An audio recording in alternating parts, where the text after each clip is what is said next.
y nos seguimos preparando para la lectura del libro de los Hechos de los Apóstoles. Reunámonos en el nombre del Padre, del Hijo y del Espíritu Santo. Amén. Bueno, muy bien. Entonces nos encontramos en este momento contemplando un poco cómo es esa Roma que acepta esta cultura griega, pero también dándonos cuenta de la influencia que genera el mismo lenguaje, ¿no? Que genera la escritura del griego, particularmente para nuestro libro de los Hechos de los Apóstoles. Va a ser entonces muy importante que distingamos como entre dos eh, culturas o visiones o formas de ver el mundo que se encuentran conviviendo en este momento en esta Roma que ha aceptado a la cultura griega como una opción, como una posibilidad. Entonces, nos encontramos entonces divididos entre dos escuelas. Por un lado está el epicureísmo y por otro lado los que se están formando en la estoa, que son los famosos estoicos, el estoicismo. ¿Qué podemos decir del epicureísmo? El epicureísmo forma un sistema, por así decirlo, paralelo, opuesto a la escuela del estoicismo. Una de las posiciones epicúreas por tradiciones que eh, a la norma suprema, que es la virtud y el deber, los epicúreos oponen el placer. Entonces, el estoicismo dice, no, la norma suprema es la virtud y el deber. Y los epicúreos, al contrario, dicen que la norma ha de ser el placer. En el caso del estoicismo, ellos proponen la ley eterna y divina que ha de regir al mundo.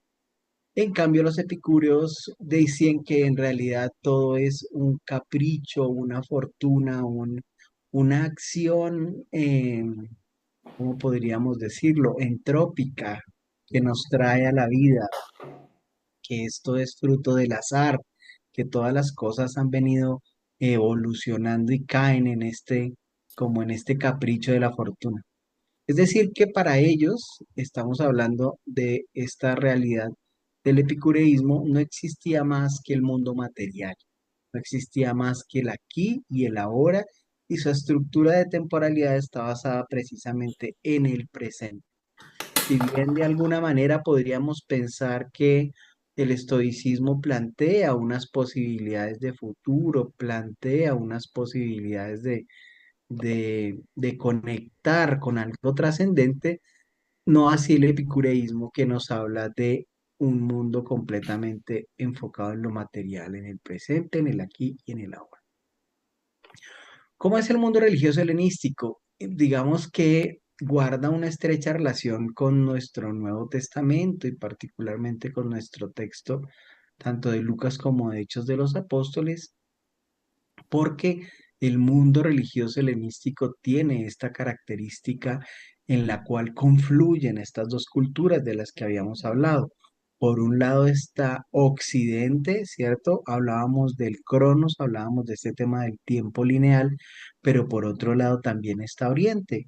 Oriente que tiene este concepto de Kairos, un círculo, un tiempo más circular, un tiempo más no algo que simplemente pasa, sino que tiene un poco más de profundidad. Y estas dos realidades conviven en esta, podríamos llamar, nueva cultura romana que acepta este mundo religioso helénico al interior.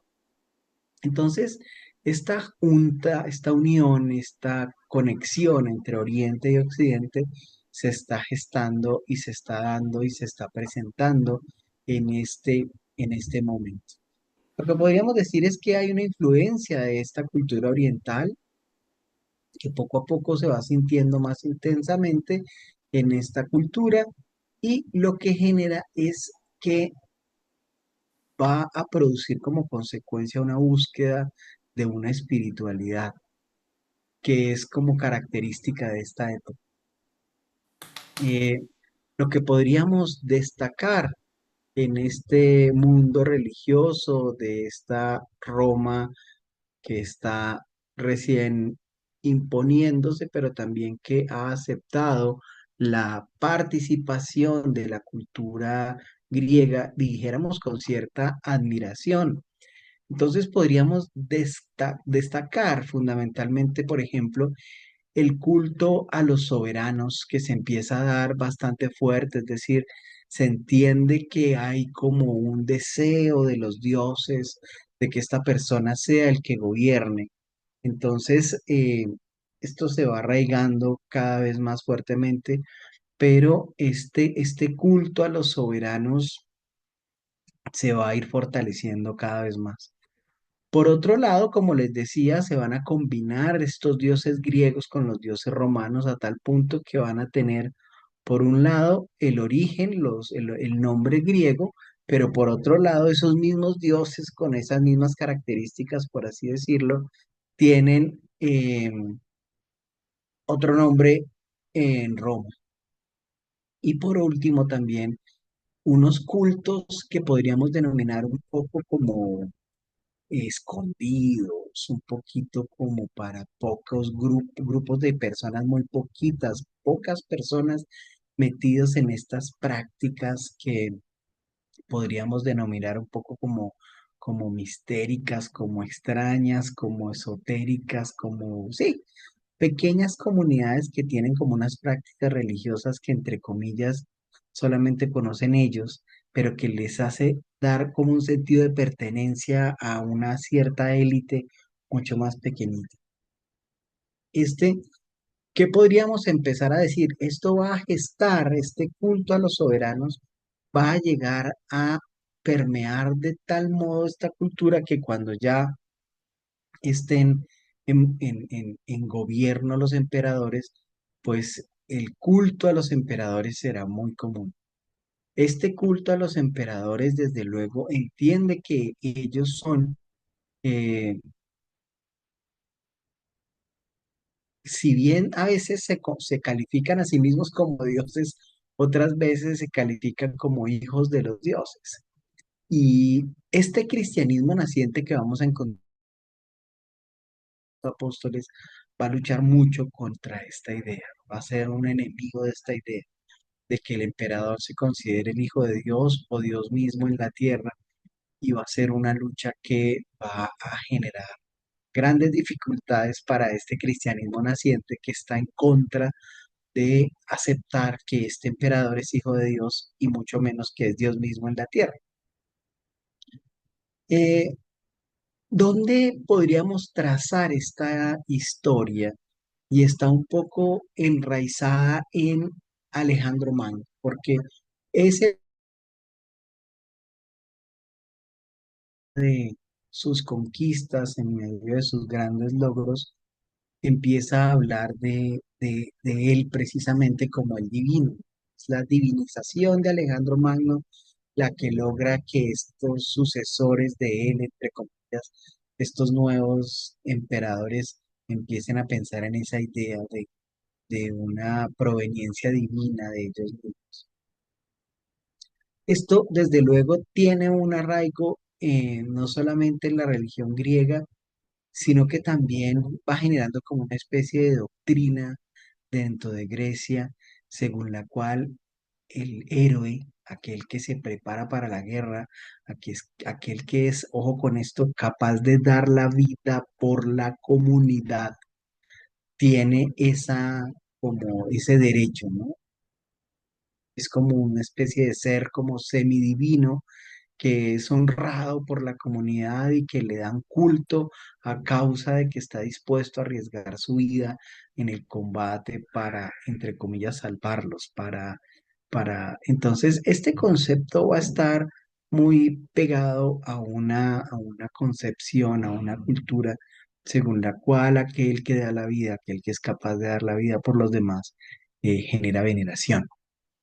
Desde luego que estos soberanos, aún en vida, pues hacían que les rindieran culto en todos los países que fueran conquistados por ellos. Entonces, un ejemplo claro de esto es Egipto. Egipto cuando eh, lograba dominar algún terreno, algún territorio, pues imponía en este lugar el culto al faraón. Eh, la palabra para saludar a estos dirigentes era la palabra Soter. Soter significa salvador.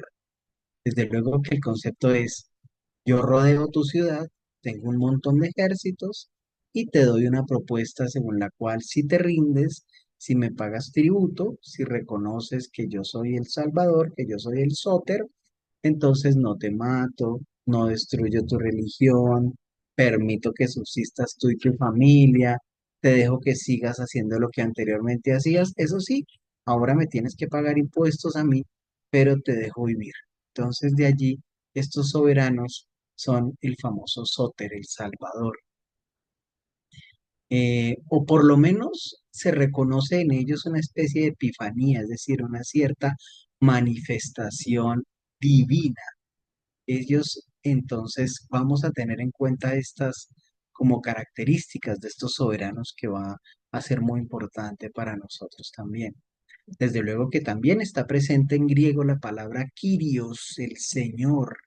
Este es el Señor, el Kyrios, que también va a ser una palabra que va a ser parte fundamental tanto de Lucas como de los Hechos de los Apóstoles, y también pueden ser entendidos ellos como eh, bondadosos.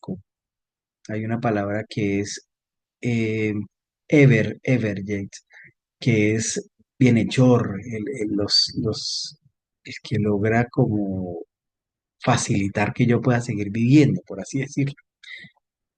En Roma, esto al igual también ocurrió. El culto a los soberanos básicamente en Italia, por allá cerca del año 42 después de Cristo, es Julio César quien comienza a ser adorado en vida como una divinidad gracias a esta. Desde luego también empieza él a tener su presencia al interior del templo. Hay altares de Julio César, sacerdotes dedicados al culto de Julio César. Y después su sucesor Augusto fue también saludado en Oriente como Dios o Hijo de Dios, o reencarnación de Alejandro también va a ser uno de los títulos que va a pedir Augusto, el sucesor de Julio César. Bueno, pues para ninguno de ustedes es un secreto, pero lo recordamos que el calendario romano estaba dividido en 10 meses, y por eso el mes 10 es diciembre, el mes 9 es noviembre, el mes 8 es octubre, el mes 7 es septiembre. Pero cuando llegan estos dos, se modifica el calendario porque ellos exigieron estar dentro del calendario. Y así, el primero fue Julio César, y por eso existe el mes de julio, y después llega Augusto, que también pide ser puesto en el calendario, y por eso tenemos a agosto. Entonces, julio y agosto se metieron gracias a que Julio César exigió estar allí, y después Augusto dijo, pues si Julio César se metió, yo también. Entonces, por eso pasó de ser un calendario que aún hoy en día conservamos como esa proveniencia gracias a los nombres que tienen. Ustedes lo ven claramente: diciembre el 10º, noviembre el 9º, octubre el 8º, pero ahora ya pasó a ser diciembre el 12 gracias a el ingreso de Julio César y de Augusto. Este hijo de Dios, esta reencarnación de Alejandro, eh, pues genera una opción de pacificación en el imperio, porque este hijo de Dios pues tiene pleno poder, y ese pleno poder lo manifiesta a través de sus ejércitos y su presencia armada en todos los territorios. Ya habíamos dicho que era que se encargara de recaudar los impuestos en la región, y por eso para nosotros es muy importante recordar el nombre de Herodes y sus hijos, que van a ser esa presencia judía, por así decirlo, dentro de esta región, y que va a ser clave para el manejo de ella. Tal es el caso que Herodes el Grande pues se dedicó a construir templos en honor a estos emperadores. Esta fusión que se da, esta asimilación de las figuras divinas que son, entre comillas, impuestas por el emperador, pues va a permear enormemente todos los territorios conquistados.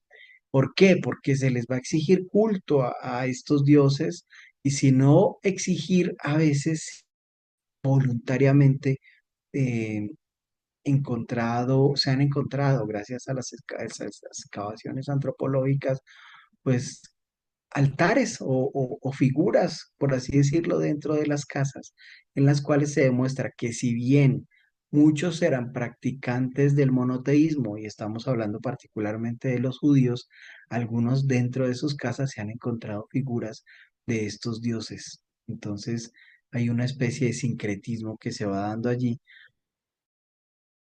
como creencias que por un lado le apuestan al monoteísmo, pero por otro lado, entre comillas, en secreto también hay un pequeño altar allá oculto, o por lo menos una figurita oculta con esta asimilación de estas figuras divinas y de estos cultos. Y desde luego que también hay otro fenómeno y es cómo absorber o cómo reunir a estas divinidades extranjeras. Si bien se había dicho que se iba a aceptar la religión que se encontrara y que se le iba a permitir a la persona que desde que pagara sus impuestos, pues pudiera continuar con sus prácticas, tanto laborales cuanto religiosas también. Pero ocurren estos encuentros que van a ser logradas incorporar a través de los nombres griegos con un sincretismo muy particular. Es decir, este dios que yo antes adoraba, ahora le veo que tiene todas las características de Apolo, entonces pues le llamo Apolo, porque veo que tiene todo el griego o le pongo el nombre romano, eh, con la convicción de que esta divinidad pues me va a ayudar y que yo además estoy orgulloso de saber que mi Dios se encuentra dentro del panteón griego, que hace parte de estos dioses maravillosos que todo el mundo adora y por eso le pongo ese nombre y empiezo a pensar que está dentro del panteón. Eh, entonces me siento parte de la polis también porque adoro a un Dios que está presente en el panteón.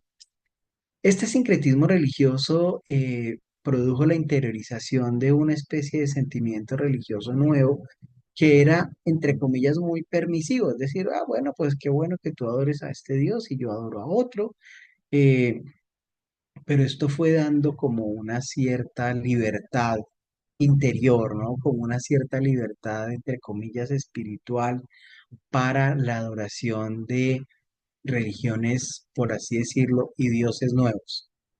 Esta apertura va a ser importante que culturalmente se empiece a dar, porque será en cierta forma como el que permita el caldo de cultivo para religiones nacientes y nuevas, en la medida en que se va logrando comprender que se pueden adorar dioses con otros nombres, que se pueden tener cultos diferentes. Entonces empezó a darse como esta que podríamos denominar el alma griega de este tiempo, según la cual era importante que tú tuvieras una convicción religiosa, pero no importante que la impusieras, sino que se te permitía convivir con los diferentes dioses que tú podrías adorar. Y desde luego que estos cultos fueron poco a poco incorporándose, pues se les permitía hacerlo, entonces poco a poco fueron entrando. Y muy particularmente estamos hablando de estos cultos orientales de los que hablábamos al comienzo, es decir, unas prácticas que son distintas, por así decirlo, a las prácticas occidentales griegas, pero que poco a poco van ingresando. ¿Y por qué? Pues porque se fueron conquistando estas regiones de Oriente, Roma las fue incorporando al imperio y desde luego en la medida en que se iban incorporando, pero se les iba permitiendo estas prácticas, pues fueron poco a poco dándose a conocer estos cultos al interior. Y muchas de estas religiones orientales, por así decirlo, o metodologías, más que religiones, digamos que creencias, se empezaron a incorporar en estos cultos que denominábamos un poco como escondidos, ¿no? Como misteriosos, que hacían parte de una élite. o de simplemente un gueto, un grupo de personas que han aceptado estas nuevas prácticas. Eh, un poco como lo decíamos también con relación al tema de las procedencias, ¿no? Todos estos misterios podríamos dividirlos como en cuatro grandes grupos. Podríamos decir que por un lado está el politeísmo de los griegos y el politeísmo de los egipcios, pero también hay unas prácticas un poco, como dijéramos, de estas élites que tenían una proveniencia desde los sirios y también desde los frigios. Entonces son como las cuatro proveniencias que podemos como trazar de estas nuevas formas o prácticas religiosas. Entonces, griegos, egipcios, sirios y frigios son como los padres, la génesis de estas cuatro formas de culto que conviven dentro de este imperio romano. Eh, hay como tres formas fundamentales o vertientes dentro de lo que podríamos denominar la forma griega de entender. Son como tres cultos. El primero es el culto a Dionisio, el segundo es el culto a Eleusis y el tercero a el orfismo o culto a Orfeo. ¿Qué es lo que hacen este culto a Dionisio? El culto a Dionisio está basado fundamentalmente en el nacimiento y la muerte como puntos fundamentales para la estructura de la propia vida, el nacimiento y la muerte de Dionisio. Eh, ¿Cómo podríamos describirlo? Entonces, estos Seleucidas, los Seleucis, celebran la recuperación de la hija de Demeter que se llama Core, que fue raptada por Plutón, eh, y el orfismo está más bien basado en la leyenda del músico Orfeo, que encantaba a las fieras por medio de la música. Muchas son digamos que las herencias que tenemos hoy en día dentro de la literatura, como por ejemplo el famoso flautista de Hamelin que se lleva las ratas por medio de su flauta, pero esto es una herencia del famoso músico Orfeo que encantaba a las fieras. Y básicamente lo que busca este orfismo es liberar las angustias del ser humano. Ahí está el centro de Orfeo. Y también encontramos por otro lado entonces los misterios egipcios que también van a incorporarse dentro de esta estructura. Ellos que celebraban principalmente la recuperación de Osiris, hermano y esposo de la diosa Isis, que había sido asesinado por su hermano Set. Y este cadáver despedazado de Osiris es recompuesto por Isis, como quien dice la doctora Frankenstein, que logra reunir las partes despedazadas de Osiris y la diosa Isis lo recompone con la ayuda de Anubis y es vuelto a la vida, resucitó, vuelto a la vida. Son algunos de los conceptos que van a ser importantes para que comprendamos un poco de dónde salen muchas de las ideas que van a ser después acogidas dentro de la evolución del mismo cristianismo naciente. Bueno, pues démosle gracias al Señor que nos permite una vez más reunirnos para dialogar alrededor de cómo se va gestando, cómo se va preparando todo este nacimiento del cristianismo. Que el Señor los bendiga y los acompañe en el nombre del Padre y del Hijo y del Espíritu Santo. Amén.